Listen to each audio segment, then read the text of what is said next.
Rajesh law centre में आप लोगों का स्वागत है। आज मैं आप लोगों को उन 5 दशाओं का जिक्र करूंगा जिन दशाओं में अनुसूचित जाति या अनुसूचित जनजाति की कृषि भूमि को बिना अनुमति के आप खरीद सकेंगे। कोई परमिशन नहीं लेना, ध्यान रखिएगा। 5 दशाएं बताऊंगा। कितनी दशाएं? 5 दशाएं, 1 2 नहीं, 5 दशाएं बताऊंगा जहां बिना अनुमति के खरीद सकते हैं। और जिन लोगों ने SC ST की कृषि भूमि को इन 5 दशाओं में से किसी भी दशा में खरीद रखी है बिना अनुमति के, उन्हें परेशान होने की कोई जरूरत नहीं है। क्योंकि मुझे पता है कि न केवल उत्तर प्रदेश में बल्कि पूरे भारत में बहुत सारे ऐसे लोग हैं जो चोरी चुपके से SC ST की जमीन बिना कलेक्टर के अनुमति के खरीद रखे हैं। और जब उनको इस बात की सूचना मिलती है कि ये जमीन तो चली जाएगी, आपने परमिशन नहीं कराया, तो ऐसे लोग बड़े परेशान और व्याकुल हैं। बहुत सारे लोगों के तो फोन मेरे पास आ चुके हैं, ठीक है। और बहुत सारे लोग तो खैर नहीं जान रहे हैं चैनल, तो उन्होंने मुझे फोन नहीं किया है। फिलहाल मैं वो कानून बता दे रहा हूं जिन 5 दशाओं में अगर आपने भी खरीदी है तो कोई चिंता करने की जरूरत नहीं है। वो 5 दशाएं क्या क्या है, ध्यान रखिएगा। ये जो भी वीडियो है ये एग्रीकल्चरल लैंड पे है, ध्यान रखिएगा। किस लैंड पे है? एग्रीकल्चरल लैंड की जमीन की बात मैं कर रहा हूँ, अदर देन जो कृषि भूमियां हैं उनकी बात नहीं कर रहा, ठीक। हाँ, एक बात आपको बता दें, कृषि भूमि से जुड़ी हुई कोई भी समस्या है, चाहे SC ST को लेकर के हो या कोई भी सिविल मैटर, क्रिमिनल मैटर आपका है जिसमें आप परेशान हैं, या आपका FIR नहीं दर्ज हो रहा है, या आप में कार्रवाई नहीं हो रही, या गिरफ्तारी नहीं हो रही, उत्तराधिकार का मामला विवादित है, आपकी संपत्ति कोई हड़प रहा है, ठीक है, या आपको नाजायज परेशान किया जा रहा है, तो ये नंबर यहाँ ऑलरेडी दिया गया है। आप इस दिए गए नंबर पे संपर्क करिए, यानी इस पे कॉल करिए और आपको उसकी विधिक जानकारी दी जाएगी निश्चित तौर से। हाँ, उसकी एक जो रीजनेबल फीस है वो आपको जमा करना पड़ेगा, ठीक है। तो आइए हम उन 5 दशाओं का जिक्र करते हैं। और मैं एक बात और आपको साफ तौर से बता दूं कि ये जो कुछ वीडियो बनाया जा रहा है ये पूर्ण रूप से एब्सोल्युटली उत्तर प्रदेश में तो लागू है, बट अदर राज्यों में इसके कुछ प्रोविजन या इसके प्रोविजन जैसे प्रोविजंस आपको अन्य राज्यों में भी मिलेंगे, लेकिन सेम यही प्रोविजन नहीं मिलेगा, ये ध्यान रखिएगा। नहीं तो आप ये सोचें कि सर हमारे यहाँ भी ये लागू है कि नहीं, तो मैं साफ साफ बता दूं ऐसे प्रोविजन उनके राज्यों में भी है, बट यही सेक्शन यानी यही धाराएं सेम ऐसे ही प्रोविजन एग्जैक्ट हो ये जरूरी नहीं है, क्योंकि ये लोकल लॉ का विषय स्थानीय कानून होता है। ये कानून केवल हर राज्य का अपना अपना होता है, इस नाते हर राज्यों में थोड़ा बहुत अंतर आपको देखने मिलेगा। अगर आपने इस वीडियो को देखा और आप ये चाहते हैं कि आपके राज्य का कानून नहीं है लेकिन आपके राज्य में कैसा कानून है उसकी जानकारी लेना है, तो निश्चित तौर से आप कॉल करिए। मैं आपके स्टेट का भी कानून बताऊंगा, लेकिन जो उसकी रीजनेबल फीस है वो आपको जमा करनी होगी। चलिए आइए देखते हैं वो 5 दशाएं कौन कौन सी हैं जिन दशाओं में हम SC ST की भूमि यानी जिसे अनुसूचित जाति या अनुसूचित जनजाति कहते हैं बिना अनुमति के ट्रांसफर करा सकते हैं, बिना अनुमति के ट्रांसफर करा सकते हैं। ध्यान दीजिएगा।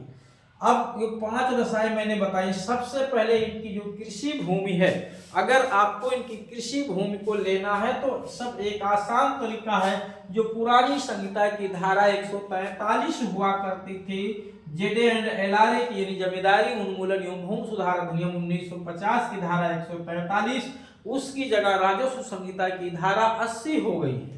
और अब ये जो 80 है ये 143 जैसी नहीं रह गई है, इसमें बहुत बड़ा परिवर्तन किया गया। टोटल 9 उपधाराएं इसमें लिखी गई है, ठीक है। तो ये धारा 80 करा करके, यानी इसका मतलब ये होता है कि उस जमीन का जो यूज है कृषि प्रयोजन के लिए उसको आप चेंज करा करके वो जमीन खरीद सकते हैं। आपको कलेक्टर से अनुमति नहीं लेना, बट ये चेंज कराने की जो अनुमति है ये आपको SDO के यहाँ फाइल यानी आवेदन दाखिल करना होगा। किसके यहाँ? SDO के यहाँ ये आवेदन दाखिल करना होगा, जहां से 45 वर्किंग डे में आपका ये परमिशन अलाउ हो जाता है अगर उचित आधार है। तो एक तरीका तो हो गया धारा 80 करा के आप ले लीजिए। अब एक समस्या लोगों की और आती है कि क्या सर धारा 80 हो जाने पे जमीन का दाखिल खारिज होगा कि नहीं, तो इसको मैं अलग वीडियो बना के आपको समझा दूंगा। दूसरा मैटर ये है कि ये जो लैंड है SC/ST की, अगर वो किसी देव भूमि के नाम पे है, ठीक है, किसी देव स्थान से, किसी मठ से, किसी मजहब से जुड़ा हुआ है, यानी एक तरह से वो धार्मिक भूमि हो गई है, ईश्वर की भूमि के नाम से, ना कहते नहीं है कि दुर्गा जी के नाम से ये जमीन है 10 बीघा, ये काली स्थान के नाम से है, ये इस देव स्थान से है, ये इस मठ के नाम से है। तो अगर वो कृषि लैंड है और उसका जो भी मठ, पुजारी, महंत, मौलवी जो भी व्यक्ति होगा वो SC/ST वर्ग से आता है, क्योंकि उसका भी तो नाम जिक्र होगा, तो उसकी जमीन को भी आप बिना परमिशन के, वो जमीन जो है देवस्थान की है, आवश्यकता अनुसार तो बेचा जा सकता है, तो उसे भी बिना परमिशन के ले सकते हैं, कोई परमिशन की आवश्यकता नहीं है, ध्यान रखिएगा। राजस्व संहिता की धारा 111 साफ साफ कहती है पर्सनल लॉ से गवर्न होगा, वो ये रेवेन्यू से गवर्न नहीं होगा। दूसरे प्रोविजन पे आते हैं। अगर SC/ST व्यक्ति अपनी जमीन को कर्ज लेना चाहता है, बैंक से कर्ज लेना चाहता है, चाहे UP agro industrial corporation limited से कर्ज लेना हो, उत्तर प्रदेश सरकार के किसी भी वित्तीय संस्थान से लेना हो, सरकार से लेना हो, तो वो कर्ज लेने के लिए अपनी जमीन को मॉर्गेज कर सकता है, यानी बंधक के रूप में ट्रांसफर कर सकता है, लेकिन वो मॉर्गेज जो होगा सिंपल मॉर्गेज होगा। ध्यान रखिएगा, कैसा बंधक होगा? सादा बंधक होगा, धारा 92 राजस्व संहिता की। और आप संपत्ति का ट्रांसफर कर सकते हैं, क्योंकि मॉर्गेज भी ट्रांसफर का एक काइंड है, एक प्रकार है। इसके अलावा आप अपनी जमीन का, यानी SC/ST व्यक्ति अपनी जमीन का पट्टा दे सकता है, जिसको बटाई कहते हैं। बटाई पर लेने के लिए भी SC/ST की जो भूमिका जो है परमिशन नहीं कराना होता है, ध्यान रखिएगा। या कोई सौर ऊर्जा संयंत्र स्थापित करना है, इस तरह से भी आप उसको बटाई पे ले सकते हैं, धारा 94 के तहत। उत्तर प्रदेश राजस्व संहिता की धारा 94 के तहत बिना कलेक्टर के परमिशन के भी आप इसको बटाई पे ले सकते हैं। दूसरा, SC/ST की भूमि को और आपकी अपनी भूमि अगर बदलन करना है, ध्यान रखिएगा, अदला बदली करना है, तो अदला बदली भी कर सकते हैं। कानून में जिसे विनिमय कहते हैं, TPA की धारा 118, 19, 20 में विनिमय का उल्लेख किया गया है, जबकि यहाँ भी विनिमय का उल्लेख किया गया है धारा 101 में उत्तर प्रदेश राजस्व संहिता में। आप लेकिन ये विनिमय करने के लिए ध्यान रखना, घर बैठ के आप SC वर्ग का व्यक्ति और आप जो OBC या जनरल वर्ग के हैं, आपसी में केवल विनिमय नहीं कर सकते। इसके लिए आपको SDO से परमिशन लेना होता है कि साहब हम लोग अपनी जमीन बदलन करना चाहते हैं। ये बदलन पूछेगा, भैया क्यों बदलन करना चाह रहे हो, क्यों अदला बदली करना चाह रहे हो, तो आप कहोगे साहब कि जो हमारी जमीन है इनके घर के पास में है, हमारे घर से दूर है, हमको खेती करने के लिए इनके गांव जाना पड़ता है, हमें बड़ी असुविधा होती है, और इनकी कुछ जमीन हमारे घर के पास में है, इनको वहां से खेती करने आने के लिए असुविधा होती है। अगर वो जमीन हमें मिल जाए तो हमारा बल्ले बल्ले हो जाएगा, हमारा इनको मिल जाए तो इनका भी काम ओके हो जाएगा। इस नाते हम लोग बदलन करते हैं, निश्चित तौर से SDO साहब परमिशन दे देंगे, हो गया। और वो रिकॉर्ड में नाम दर्ज करने का ऑर्डर भी कर देंगे, कोई परमिशन नहीं लेना है कलेक्टर से, ठीक। दूसरा, या तो चकबंदी के प्रयोजन के लिए चकसट नहीं हो रहे हैं, ठीक है, चक इधर से उधर पड़े हुए हैं, तो वो भी सुविधा की दृष्टि से है, वहां भी परमिशन ग्रांट हो जाएगा। 101 में SDO परमिशन दे देगा, आप बदलन कर लीजिए, आपको कलेक्टर से अनुमति नहीं लेना है अंतरण कराने के लिए।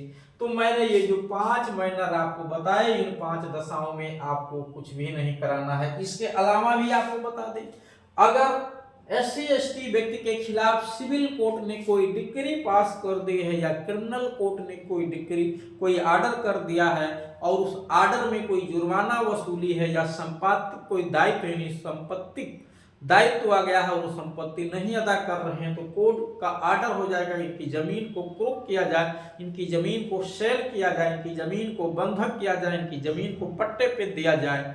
तो वहां कलेक्टर से कोई परमिशन नहीं लेना है। कोई भी SC/ST वर्ग का, वो कोई भी OBC या सामान्य वर्ग का व्यक्ति जमीन को खरीद सकता है, पट्टे पर ले सकता है, बंधक करा सकता है, ठीक है, ऐ भी एक ग्राउंड है आपके पास, यहाँ भी कोई परमिशन नहीं लेना है।